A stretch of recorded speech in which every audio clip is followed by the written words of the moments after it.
On today's show, I'm excited to have Stephen Pesavento, host of the Investor Mindset podcast. I love that name, and an active real estate investor. He flipped over 200 homes within his first 3 years in business before pivoting to commercial. And based out of Denver, he now manages teams out of state as an expert at not only finding, but also funding deals. Through his top-rated podcast and private membership community, he brings together real estate investors focused on growing their business and their lives, uniting around the belief that investing in yourself leads to the biggest ROI. Stephen, welcome to the show today. Well, hey, thanks so much for having me, and I'm grateful to be here. I love the stuff that you're putting out into the world, and I'm really grateful to be able to come here and serve, because that's what I do. Absolutely. Likewise. So Stephen, for those in the audience that don't know your story, tell us a little bit how you came from a professional background to flipping homes to now syndicating deals and managing commercial projects.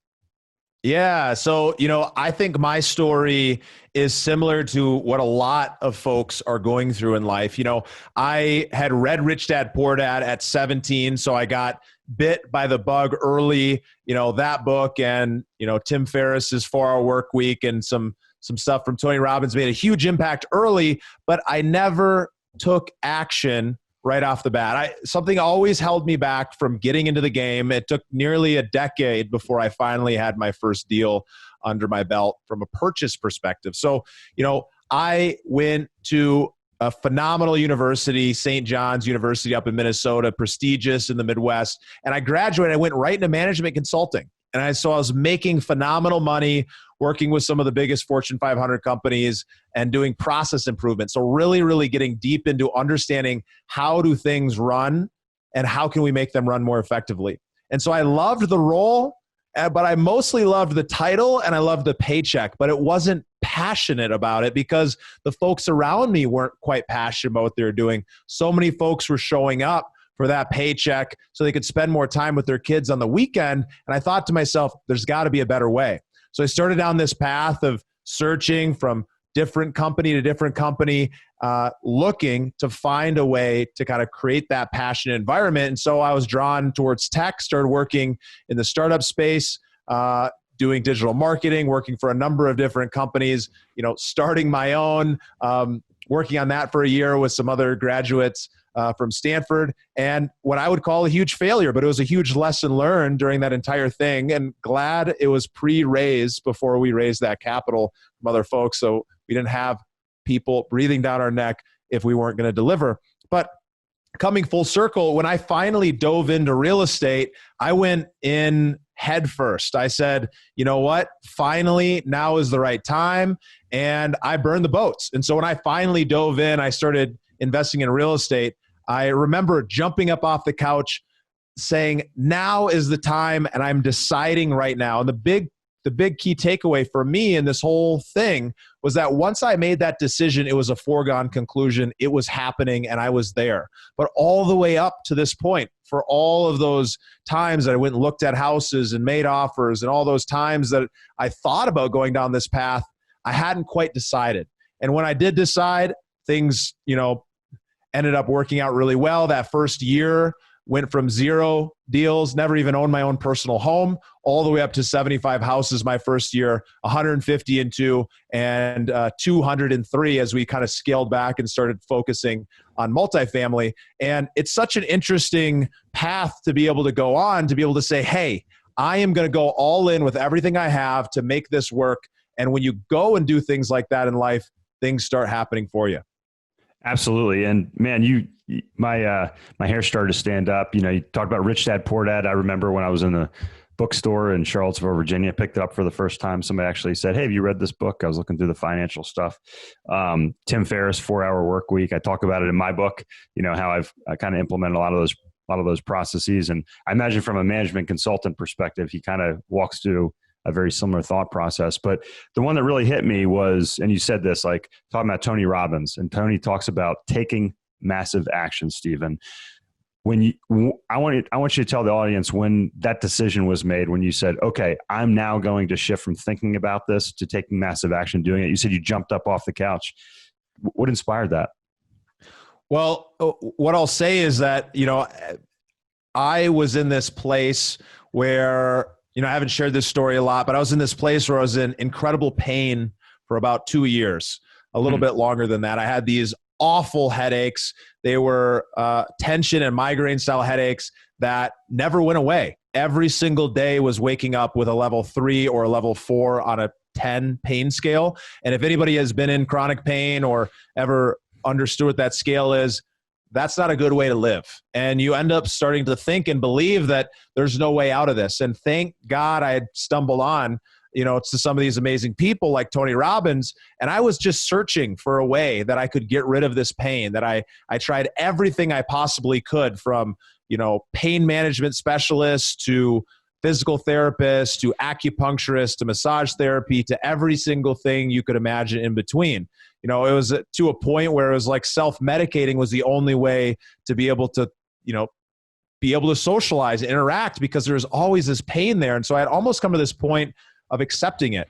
And thank goodness I didn't, but I was going through this exercise that Tony talks about in Personal Power 2. And the last time I did this, I shut my startup down. So whenever you go through these exercises, big things happen. And, I had this realization that I needed to make a big change in my life.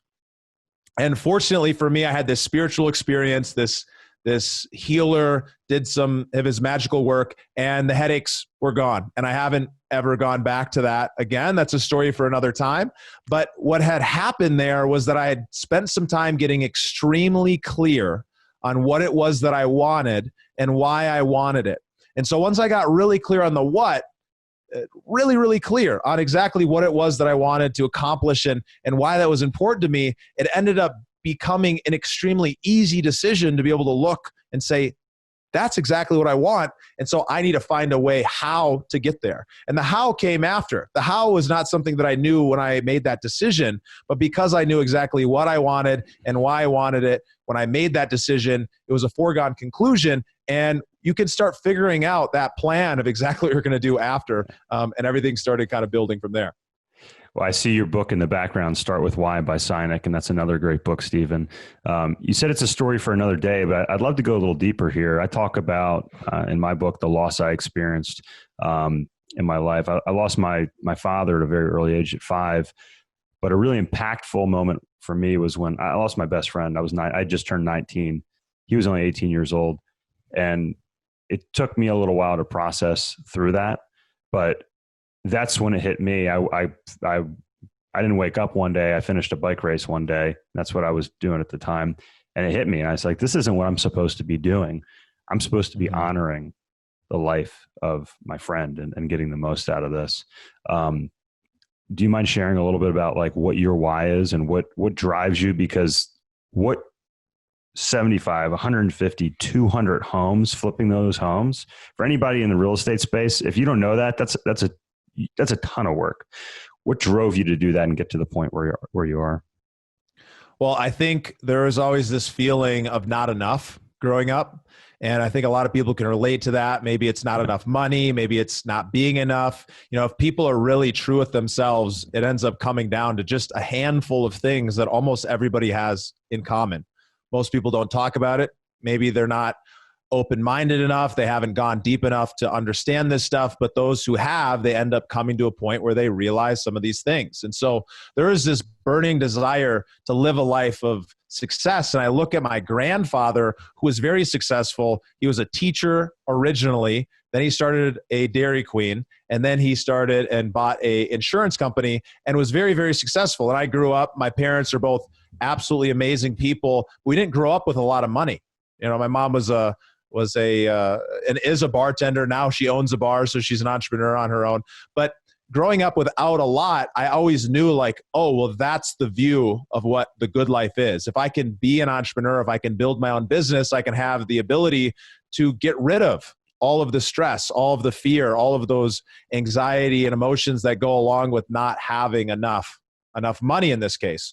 But for me in this situation, what had actually happened was that I had met this spiritual healer, and that person came into my life, by the universe or God's good graces, just at the exact right time. I was living in California. I had previously been working for a company called Growth Hackers, which was started by the director of marketing for Eventbrite and Dropbox.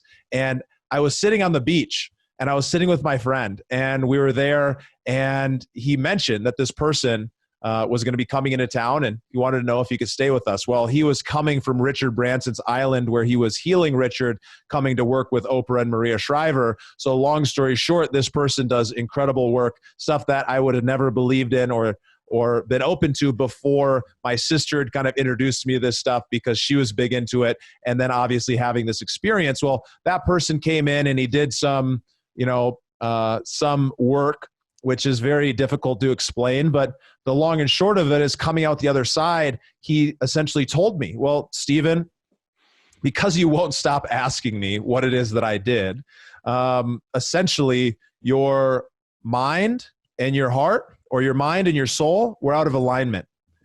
Where you were believing that you needed to go out and do something or be a certain way in order to, live the life that you wanted. But I just put that back into alignment. Now you're good to go and you can move forward. And sure, there's more to the story than that. But at the end of the day, that coming into alignment and getting aligned on that what and that why, and most importantly, getting aligned internally, getting to that center place. When I made that decision, it was like there was nothing in my way. I was able to just move straight forward towards success because there was that much clarity. And so whenever I feel like there's a lot of tension or a lot of resistance, I have to remind myself to go back there. And I don't always do it perfectly, but when I do, that's when good things typically happen. I love it. And I've had manual work done since I was young. My wife and I live in Asheville, North Carolina, which is it's a very spiritual place. A lot of people move here intentionally. So if people are listening, they're like, yeah, whatever. Whether you believe in this or not, or you take it as a metaphor, like you just said, if you're in alignment, whether it's a car or a human being, you perform way better. And I appreciate you sharing that story because especially for people that have been through pain or suffering, whether physical or mental or spiritual, I think a lot of people are shaking their heads right now, up and down. I could just say that I didn't believe in any of it myself.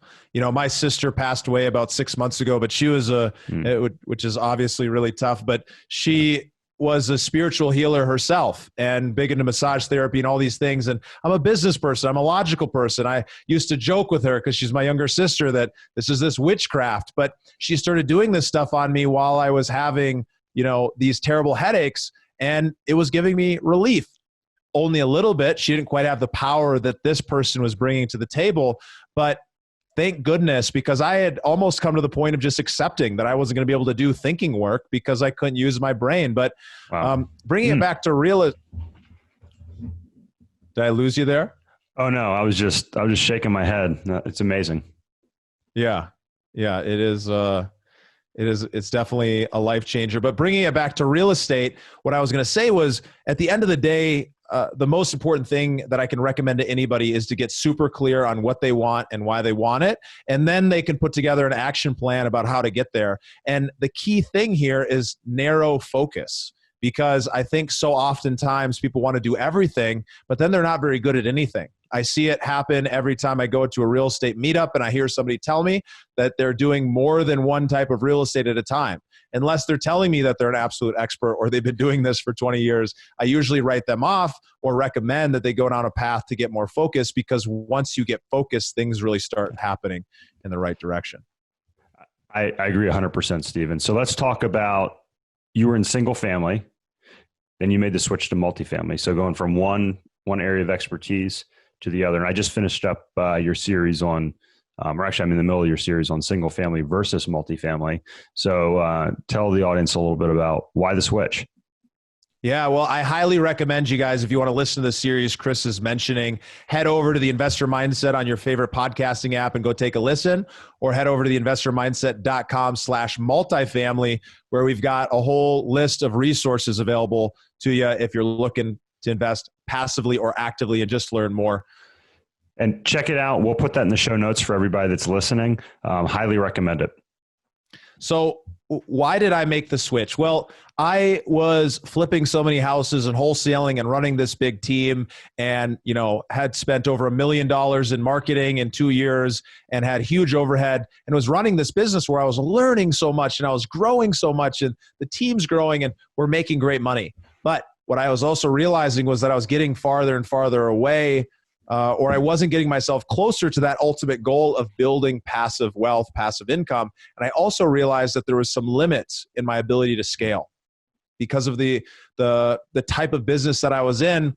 Is really a hustle business. Going out and flipping houses or wholesaling, it's a business that has a low barrier to entry, meaning anybody can go and get started. Now, to build a company like I did, it's definitely a little bit more challenging, and most people aren't doing that. But what I realized was that if I wanted to build the kind of passive income that I wanted, I was going to need to buy a lot of rentals. And I started going down this path of buying a lot of rentals, right? I had this pipeline. We're buying, between 5 and 10 houses a month, and we're reselling them. Well, it was becoming so difficult to actually find properties that the numbers pencil, that they made sense. My main market of operation is Raleigh, North Carolina. I'm based out of Denver, and so I invest remotely. And it was so hard because so many people wanted to buy and own there. So the market economics just weren't making sense. And so I was looking at how can I scale up and take advantages of some of the economies of scale. And I remember going to a conference. I'd met with some amazing people. I'd been introduced to some of the benefits of multifamily, and it immediately clicked for me that in order to be able to scale and hit those goals that I wanted to go after, why not just go after a much larger asset, right? Because I've been through, the extreme amount of work that it takes to go buy one single family home.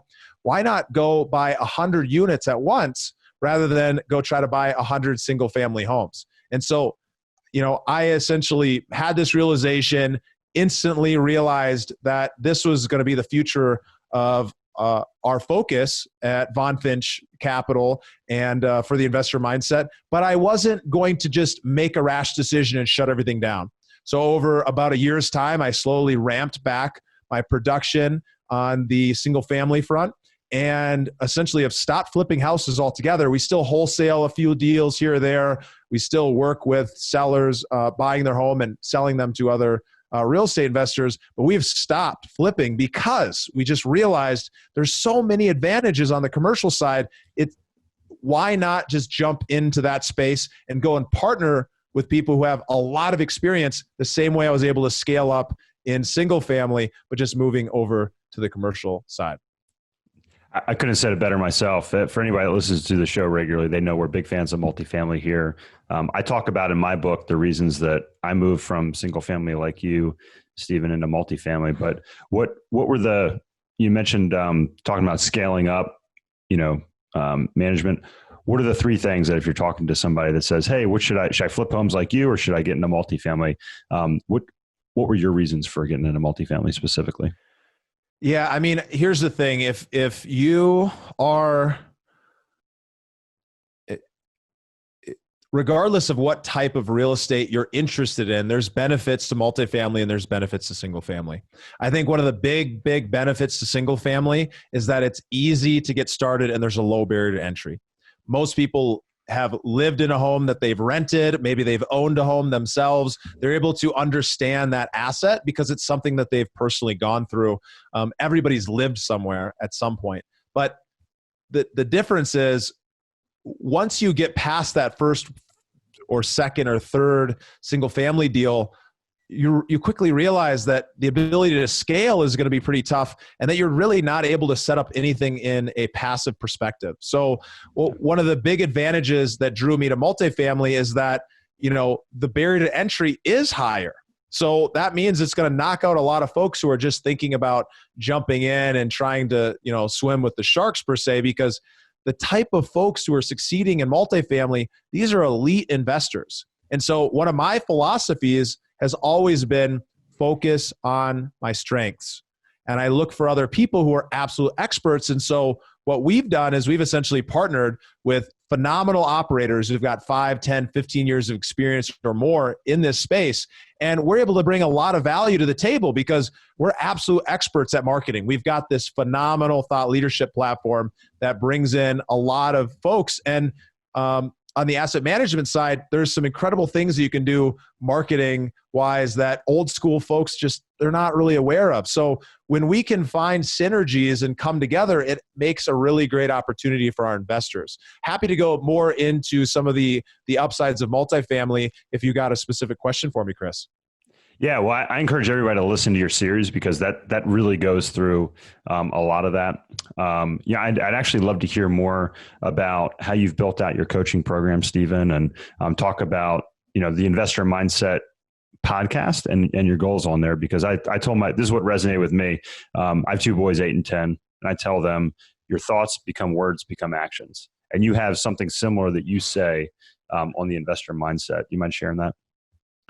Yeah. So we at the Investor Mindset are really focused on helping people reach financial freedom through real estate investing. But I'm a super solid believer that the core to success really comes with understanding your thoughts and beliefs and how they end up leading directly into the actions that you take every single day. So you don't need to join our mini online coaching program where we do these monthly calls with extremely experienced coaches like Trevor McGregor, who's over 25,000 hours of coaching experience with the Tony Robbins organization, coaching millionaires and billionaires. It's amazing to be able to come in and kind of have a curated set of folks to learn from and listen to and kind of fill your mind with that great stuff. But at the core of what I want to point you guys to is just to make sure that you're doing it. Spend a little bit of time every day listening to something that is going to put you in the right state of mind. That's going to put those beliefs and those thoughts in your mind so they can start replacing the ones that aren't serving you. So one of the ways that I do this is that every single day as part of my morning routine, I am listening to something that is really going to put me in that right place. That could be, I could be listening to an episode of the Investor Mindset. I could be going and listening to some Tony Robbins. I could be listening to anything that's coming from a leader who thinks the way that I want to think.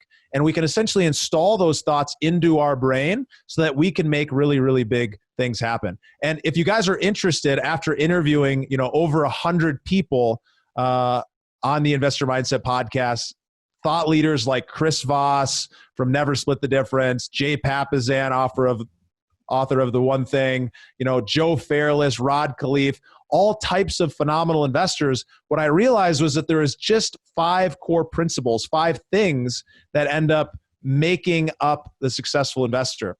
And just one of them is getting super, super focused. But if you guys are interested, I've put together this free ebook. It's like 25 pages. It's got some of the best information summarized in there. You can head over to theinvestormindset.com/principles. It's got some really, really good resources that I actually go back to myself to remind myself of the way that I need to be thinking and operating. And so those 5 beliefs or those 5 ways of action can really change the way that you invest yourself.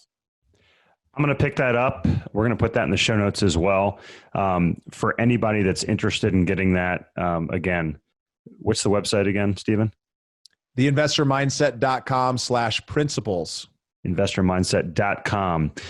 So again, we are going to make sure we have all this in the notes. Before we let you go today, there's one question we ask everybody on the show. If you can go back and give your 25-year-old self a piece of advice, what would it be? It's such a good question. And it's a question that I love asking some of my favorite mentors. And the answer that I would give, because just, as you can see, I'm pretty gung-ho. I take things pretty seriously. The advice that I would give to myself is to take a moment. It's okay. Slow down. It's all going to work its way out. And just to remind myself that what you can accomplish in 10 years, you would never, ever imagine. But sometimes it takes a little bit longer to get to the place that you actually want to go. And we've got to just flow instead of being so forceful. And so that would be the advice that I would give to myself, is just to slow down and enjoy the process as much as the destination. It's so good. And Stephen, I love your energy. I love your story, and I love your content as well. I encourage everybody to check out Stephen's website, his podcast. Go on and subscribe to that. You can also get our book at nextlevelincome.com. Just click on the book link and you can get a free copy of that as well. But Stephen, we want to thank you so much for coming on, sharing your story with our audience and bringing more value to it. Thank you so much.